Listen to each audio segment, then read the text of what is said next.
ಅಜ್ಜಿ ಮೊಮ್ಮಕ್ಕಳು ಈ ಸಮ್ಮರಲ್ಲಿ ಇಷ್ಟ ಆರಾಮಾಗಿ ಕುತ್ಕೊಂಡು ಎಲ್ಲಿ ಕಾಲ ಕಳೀತಿದ್ದಾರೆ ಅಂತ ನಿಮ್ಗೆ ಗೊತ್ತಾ? ನಮಸ್ಕಾರ ಎಲ್ಲರಿಗೂ. ಇದೇನಿದು ಭಾರ್ಗವ್ ಬದಲು ಅವನ ಹೆಂಡತಿ ಬಂದಿದ್ದಾನೆ ಅನ್ಕೊಂಡ್ರಾ? ಯಾಕಂದ್ರೆ ಈ ಸಲ ಭಾರ್ಗವೇ ಇರಲಿಲ್ಲ.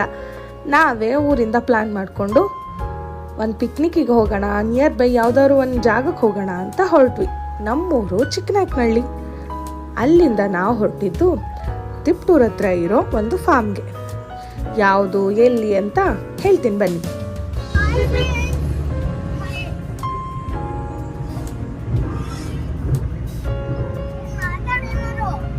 ಹೇಳೋ, ನಾವೆಲ್ಲೋಗ್ತಾ ಇದೀವಿ ಇವತ್ತು? ಯಾವ ಫಾರ್ಮ್? ಬರೀ ಯಾವಾಗ ಫಾರ್ಮ್ ಅನ್ನೋದಲ್ಲ, ಹೇಳು ಕರೆಕ್ಟ್ ಆಗಿ. ಅಕ್ಷಯ ಕಲ್ಪ.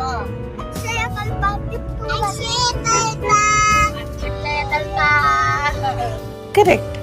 ನನ್ನ ಮಕ್ಳು ಹೇಳಿದ ಥರನೇ ನಾವು ಹೋಗ್ತಾ ಇರೋದು ಅಕ್ಷಯ ಕಲ್ಪ ಫಾರ್ಮ್ಗೆ. ಇದು ತಿಪ್ಟೂರ್ ಹತ್ರ ಇರೋ ದಸರಿಘಟ್ಟ ಅನ್ನೋ ಊರ ಹತ್ರ ಇದೆ. ತುಂಬ ಚೆನ್ನಾಗಿದೆ. ನಾನು ವಿಡಿಯೋದಲ್ಲಿ ಸೋಷಿಯಲ್ ಮೀಡಿಯಾದಲ್ಲಿ ನೋಡಿನೇ ಇದ್ರ ಬಗ್ಗೆ ತಿಳ್ಕೊಂಡಿದ್ದು. ಹೇಗೋ ಊರ ಹತ್ರ ಇದ್ದೀವಿ, ತುಂಬ ಹತ್ರ ಆಗತ್ತೆ ಅಂತ ಹೊರಟ್ವಿ.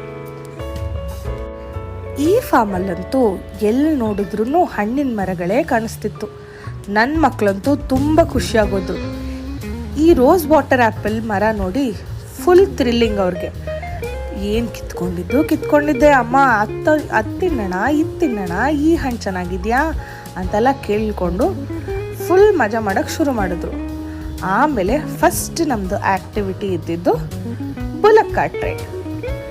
ನಮ್ಮ ಹಳ್ಳಿಲೆಲ್ಲನೂ ನಿಮಗೆಲ್ಲ ಗೊತ್ತೇ ಇರುತ್ತೆ, ಆದರೆ ಸಿಟಿ ಮಕ್ಕಳಿಗೆ ಇದೆಲ್ಲ ಒಂದು ಹೊಸ ಎಕ್ಸ್ಪೀರಿಯನ್ಸ್. ಬುಲಕ್ ಕಾರ್ಟ್ ರೈಡ್ ಅಂತೂ ಸಖತ್ತಾಗಿತ್ತು. ನಮ್ಮಪ್ಪ ಅವ್ರು ಚಿಕ್ಕವರಾಗಿದ್ದಾಗ ನಾನು ಗಾಡಿ ಓಡಿಸೋದು ಕಲ್ತಿದ್ದೆ. ಮೊದಲನೇ ಸತಿ ತಗೊಂಡೋಗಿ ಆ ಹಳ್ಳದಲ್ಲಿ ಇಳಿಸ್ಬಿಟ್ಟಿದ್ದೆ ಕಣಮ್ಮ ಅಂತೆಲ್ಲ ಅವ್ರ ಹಳೇ ನೆನಪುಗಳನ್ನ ಮೆಲ್ಕ್ ಹಾಕ್ತಾ ಇದ್ರು. ಒಂದು ರೌಂಡ್ ಹೋಗಿ ಬಂದಿದ್ದೆ ಗೊತ್ತಾಗಲಿಲ್ಲ. ಮಕ್ಳಿಗಂತೂ ಸಖತ್ ಥ್ರಿಲ್ಲಿಂಗ್ ಎಕ್ಸ್ಪೀರಿಯನ್ಸು. ದೊಡ್ಡ ದೊಡ್ಡ ಬೆಡ್ಸ್ ಇದೆ. ಇದರಲ್ಲಿ ತುಂಬ ಚೆನ್ನಾಗಿ ಸೊಪ್ಪುಗಳನ್ನ ಬೆಳೆದಿದ್ರು.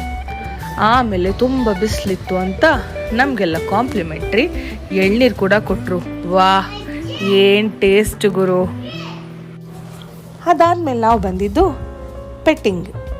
ಮಕ್ಕಳಲ್ಲಿ ಭಯ ಹೋಗಿಸ್ಬೇಕು ಅಂತ ಒಂದು ಜರ್ಸಿ ಹಸು, ಅದನ್ನು ಎಲ್ಲ ಮಕ್ಕಳ ಕೈಲೂ ಮುಟ್ಸಿದ್ರು. ಅದು ಹಾಯಲ್ಲ, ಏನೂ ಮಾಡಲಿಲ್ಲ. ತುಂಬ ಚೆನ್ನಾಗಿತ್ತು. ನೋಡಿ ನನ್ನ ಮಗಳು ಎಷ್ಟು ಚೆನ್ನಾಗಿ ಅದಕ್ಕೆ ಸವರ್ತಾ ಇದ್ದಾಳೆ. ಚಿಕ್ಕವಳಂತೂ ಓಡ್ ಹೋಗ್ತಾ ಇದ್ಲು, ಅವಳಿಗಿನ್ನ ಭಯ ಹೋಗಿಲ್ಲ. ಆದರೆ ನನ್ನ ದೊಡ್ಡ ಮಗಳು ಚೆನ್ನಾಗಿ ಮುದ್ದಾಡಿದ್ಲು. ನಂದು ಲಾಸ್ಟ್ ವಿಡಿಯೋದಲ್ಲಿ ಹೇಳಿದ್ದೆ ನೋಡಿ, ನನ್ನ ಮಗಳು ಹುಲ್ಲು ಹಾಕೋ ಕೆಲ್ಸಕ್ಕೆ ಸೇರ್ಕೊಳ್ತಾಳೆ ಅಂತ. ಅದನ್ನ ಮತ್ತೆ ಪ್ರೂವ್ ಮಾಡ್ತಾ ಇದ್ದಾಳೆ. ನೀವು ನೋಡಿಲ್ಲ ಅಂದರೆ ನಮ್ಮ ಪೇಜ್ಗೆ ಹೋಗಿ ನಮ್ಮ ಲಾಸ್ಟ್ ವಿಡಿಯೋನೂ ನೋಡಿ. ನೆಕ್ಸ್ಟ್ ಆ್ಯಕ್ಟಿವಿಟಿ ಬಂದು ಸೀಡ್ ಬಾಲ್ ಮೇಕಿಂಗ್. ಮಕ್ಕಳಿಗೆ ಸೀಡ್ ಬಾಲ್ ಅಂದ್ರೇನು, ಅದ್ರ ಇಂಪಾರ್ಟೆನ್ಸ್ ಏನು, ಹೇಗೆ ಮಾಡೋದು ಅಂತೆಲ್ಲ ತೋರಿಸ್ಕೊಟ್ರು. ನಿಮಗೆಲ್ಲ ಗೊತ್ತಿದೆಯೋ ಗೊತ್ತಿಲ್ವೋ ಗೊತ್ತಿಲ್ಲ, ಆದರೆ ನನಗಂತೂ ಗೊತ್ತು. ಸೀಡ್ ಬಾಲ್ ಯಾಕೆ ಮಾಡ್ತಾರೆ ಅಂತಂದರೆ, ನಮ್ಮಲ್ಲಿ ಕಾಡುಗಳು ಹಾಳಾಗ್ತಾ ಇದೆ, ಮರಗಳನ್ನ ಕಡಿತಾ ಇದ್ದಾರೆ. ಅದನ್ನೆಲ್ಲ ತಡೆಗಟ್ಟಕ್ಕೆ ಇದೊಂದು ಒಳ್ಳೆ ಪ್ರಯತ್ನ. ಇದು ನೀವು ನೋಡ್ತಾ ಇರೋದು ಹುಲ್ಲನ್ನ ಕಟ್ ಮಾಡೋ ಜಾಗ. ಇಲ್ಲಿ ಏನಂತಂದರೆ, ಹಸುಗಳನ್ನ ಓಪನ್ ಫೀಲ್ಡ್ಸಲ್ಲಿ ಬಿಟ್ಟರೆ, ಅಂದರೆ ಮೇಯಕ್ಕೆ ಅಂತ ಬಿಟ್ಬಿಟ್ರೆ, ಅವು ಮೇಲ್ಗಡೆ ಹಸಿರುಗಿರೋ ಪಾರ್ಟ್ ಮಾತ್ರ ತಿಂದು ಕೆಳಗಡೆ ಫೈಬರ್ ಇರೋ ಜಾಸ್ತಿ ಕಡ್ಡಿಗಳನ್ನ ಬಿಟ್ಬಿಡತ್ತೆ. ಆ ಕಡ್ಡಿಗಳಲ್ಲಿ ತುಂಬ ಫೈಬರ್ ಅಂಶ ಇರುತ್ತೆ.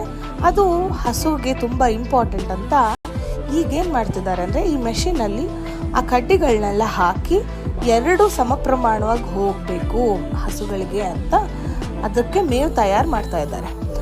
ಇದ್ರ ಮೆಷಿನ್ನೇ ಇದು ನೋಡಿ ತೋರಿಸ್ತಾ ಇದ್ದಾರೆ. ಮಕ್ಳು ಕೈಲೂ ಮಾಡಿಸಿದ್ರು. ಮಕ್ಳಿಗೋ ತಂದು ಕೊಡ್ತಾ ಇದ್ರು. ಅವರು ಖುಷಿಯಾಗಿ ಯಾರಿಗೂ ಸ್ಟಾಪ್ ಮಾಡಲಿಲ್ಲ. ಇದಾದಮೇಲೆ ನಮಗೆ ಲಂಚ್ ಕೊಟ್ಟರು, ಕಾಂಪ್ಲಿಮೆಂಟ್ರಿ. ತುಂಬ ಚೆನ್ನಾಗಿತ್ತು. ಸ್ಪೈಸಿ ಇಲ್ಲ, ಒಳ್ಳೆ ಹಳ್ಳಿ ಊಟ. ಕೋಸಂಬರಿ, ಮುದ್ದೆ, ಸಾಂಬಾರ್, ಅನ್ನ, ಅದು ರಾಜಮುಡಿ ಅಕ್ಕಿ, ಮತ್ತು ಒಳ್ಳೆ ಅಕ್ಷಯ ಕಲ್ಪ ಮೊಸರು. ಇದಾದಮೇಲೆ ರಾ ಮಿಲ್ಕ್ ಟೇಸ್ಟಿಂಗ್ ಕೂಡ ಇತ್ತು. ಅಂದರೆ ಹಸಿ ಹಾಲನ್ನ ನೀವು ಬೇಕಾದರೆ ಕುಡಿಬೋದು ಅಂತ ಹೇಳಿದ್ರು. ನಾವೆಲ್ಲ ಆ ಜಾಗದಿಂದ ಓಡಿ ಬಂದ್ಬಿಟ್ವಿ. ಯಾಕಂದರೆ ಹಸಿ ಹಾಲು ಯಾವತ್ತೂ ಕುಡ್ದಿಲ್ಲ, ಗೊತ್ತೂ ಇಲ್ಲ. ಆ ಪ್ರೋಸೆಸ್ನ ಹೇಗೆ, ಏನು, ಯಾಕೆ ಮಾಡ್ತಾರೆ ಅಂತೆಲ್ಲ ತುಂಬ ಚೆನ್ನಾಗಿ ಮಕ್ಳಿಗೂ ಅರ್ಥ ಆಗೋ ಥರ ತುಂಬ ಚೆನ್ನಾಗಿ ಎಕ್ಸ್ಪ್ಲೇನ್ ಮಾಡಿದ್ರು. ಇದಾಗಿತ್ತು ನಮ್ಮ ಸಂಡೇ ವ್ಲಾಗ್. ಇದೇ ಥರ ನೇಚರ್ ರಿಲೇಟೆಡ್, ಫಾರ್ಮ್ ರಿಲೇಟೆಡ್ ವಿಡಿಯೋಸ್ಗೋಸ್ಕರ ನಮ್ಮ ಪೇಜ್ನ ಸಬ್ಸ್ಕ್ರೈಬ್ ಮಾಡಿ, ಲೈಕ್ ಮಾಡಿ, ಶೇರ್ ಮಾಡಿ, ಕಾಮೆಂಟ್ ಮಾಡಿ. ನಿಮ್ಗೆ ಗೊತ್ತಲ್ಲ ನನ್ನ ಗಂಡ ಯಾರು ಅಂತ? ಬೆಂಗಳೂರು ಹುಡುಗ ಭಾರ್ಗವ. ನಮ್ಮೂರಿಗೆ ಬರಬೇಕಾದ್ರೆ ನಮ್ಮೂರು ಎಂಟ್ರೆನ್ಸಲ್ಲೇ ನಮಗೊಂದು ಸರ್ಪ್ರೈಸು. ನನ್ನ ಫೇವ್ರೆಟ್ ಬರ್ಡ್ ನವಿಲು.